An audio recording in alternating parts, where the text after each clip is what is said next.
So we'll skip to Jeff and Lael and Ash. Ash, if I remember correct, you had pushed some crates in front of the door, and you were kind of like just making sure that no one else busted in.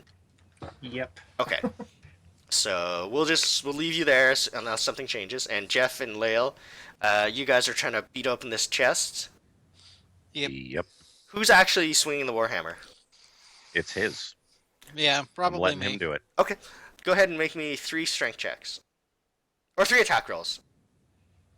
Okay. Just in the Yeah, dialogue.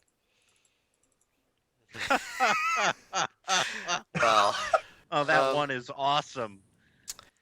hmm. There's now a hole in the wall.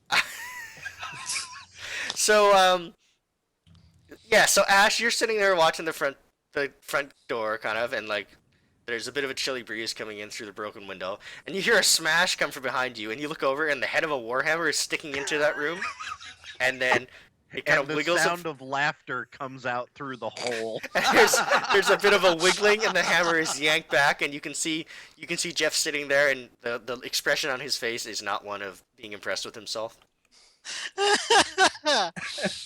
Your second hit kind of like just glances off the wood, and the third one does crack a little hole. You kind of like break off some of the bracing on the side, and a bit of iron like goes falling to the ground. You could, Seriously? I guess maybe you're really tired Hey, from the there fight. we go. God damn. Okay, so Jeff starts wailing away and finally like cracks That's a open the hole in lid. wall. Lael, The wall is now big enough to shove half a person through. yes, it took a lot longer than you'd expect, Lael, but the chest is now open.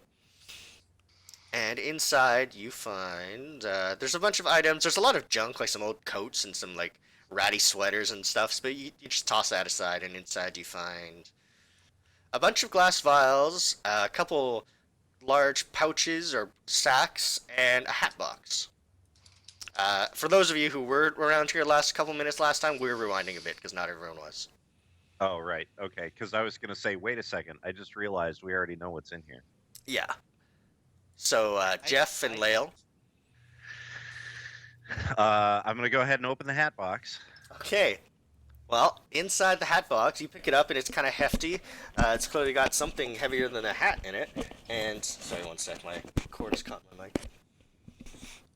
You open the hat box, and inside you find a head, and it is the head of Zilara, the fortune teller. Uh-huh. Oh. What? Mm-hmm. Yep. She doesn't look too good, and she looks like Well, no, if it's just her head. She looks like she's been in here for at least a week or two. Wait, what? We've only been at this for a couple of For days, a guys. day and One a half, day. Yeah.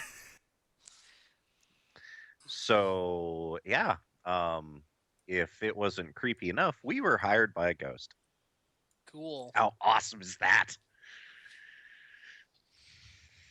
So, Jeff, were you waiting to see what was in the hat box, or were you kind of like grabbing the other stuff?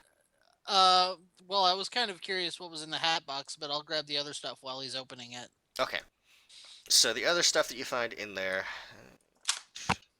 is there's 3 pouches. So one of them contains a whole bunch of mixed coins, which are totaled there on the side.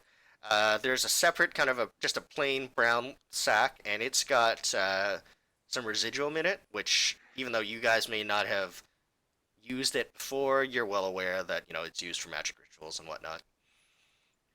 There are 2 healing potions, 4 vials of Yargan's acid, and a blue pouch containing the tools of Zalaris trade. Some dice, some seeing stones, small crystal ball, and a deck of hero cards. Oh, there's also some knuckle bones, which I forgot to write in, which I'll do right now. Knuckle bones? Yeah, tossing the bones. And Oh, no, eating the fortune. I get it. I mean, it doesn't. They're not actually as gruesome as it sounds. They're just like animal Okay. knuckle bones.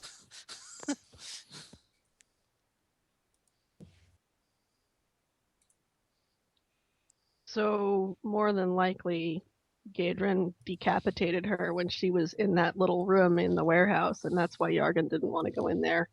Hence all the blood, too.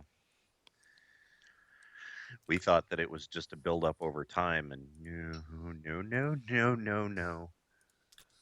For the items that are in that parcel that I shared, if you when we distribute them, I'll just do it from the party sheet.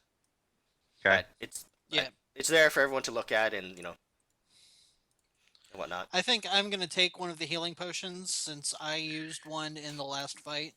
Okay. Unless anybody has any No, objections. go ahead. I should probably take one also because I'm. Yeah.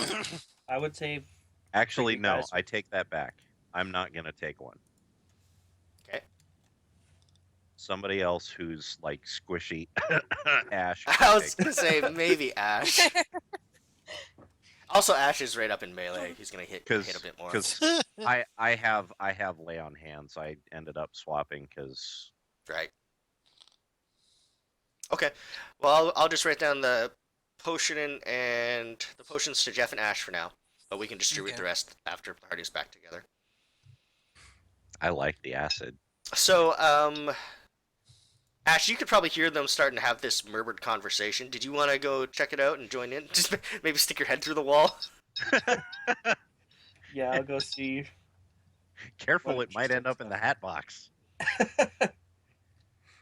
Okay, so the three of you kind of like are having a bit of an impromptu huddle about like, is this ahead? Like, did we actually just find that? So we'll come back to you three in a bit, and we will move on to McKaylee, who is on the second Wait. floor. Oh, yep. Wait. They're putting their heads together over the head. Stop that. It's a real head case. They have to stop. Can we just mute the both of them like globally? Is that a thing that can happen? You'll never get ahead if that happens. I Okay, hate so you. So we're gonna go to the second floor where McKaylee has climbed down that ladder and where the three children have like gotten up off that ratty rug and rushed towards her, all super grateful and appreciative.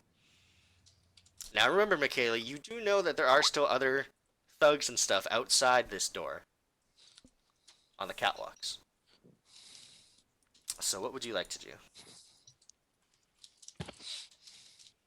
I would like to find a divorce attorney.